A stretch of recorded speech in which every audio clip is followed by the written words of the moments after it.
শিশুদের চর্মরোগে করণীয়। শিশুদের ত্বক বড়দের তুলনায় অনেক বেশি কোমল এবং সংবেদনশীল। সামান্য অবহেলায় ছোট একটি র্যাশ থেকে বড় ইনফেকশন হয়ে যেতে পারে। আপনার শিশুর কি ত্বকে লালচে দানা বা চুলকানি হচ্ছে? তাহলে আজকের ভিডিওটি আপনার জন্য। শিশুর চর্মরোগে এই 3টি কাজ অবশ্যই করবেন। ১. পরিচ্ছন্নতা ও সঠিক সাবান। শিশুকে নিয়মিত কুসুম গরম পানিতে গোসল করান, তবে সাধারণ ক্ষারযুক্ত সাবান বদলে চিকিৎসকের পরামর্শে মাইল্ড বা বেবি সোপ ব্যবহার করুন। ২.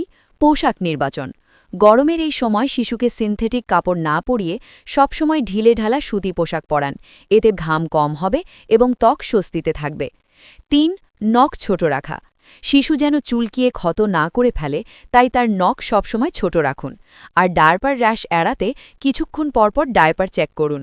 মনে রাখবেন, বড়দের কোনো মলম বা স্টেরয়েড ক্রিম কখনোই শিশুর ত্বকে না বুঝে লাগাবেন না।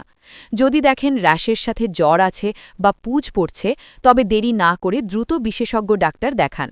আপনার শিশুর স্বাস্থ্য নিয়ে আরও টিপস পেতে ভিডিওটি লাইক দিন এবং টিআর ডক্টর টিপস চ্যানেলটি সাবস্ক্রাইব করে রাখুন। সুস্থ থাকুক আপনার প্রিয় সন্তান। ধন্যবাদ।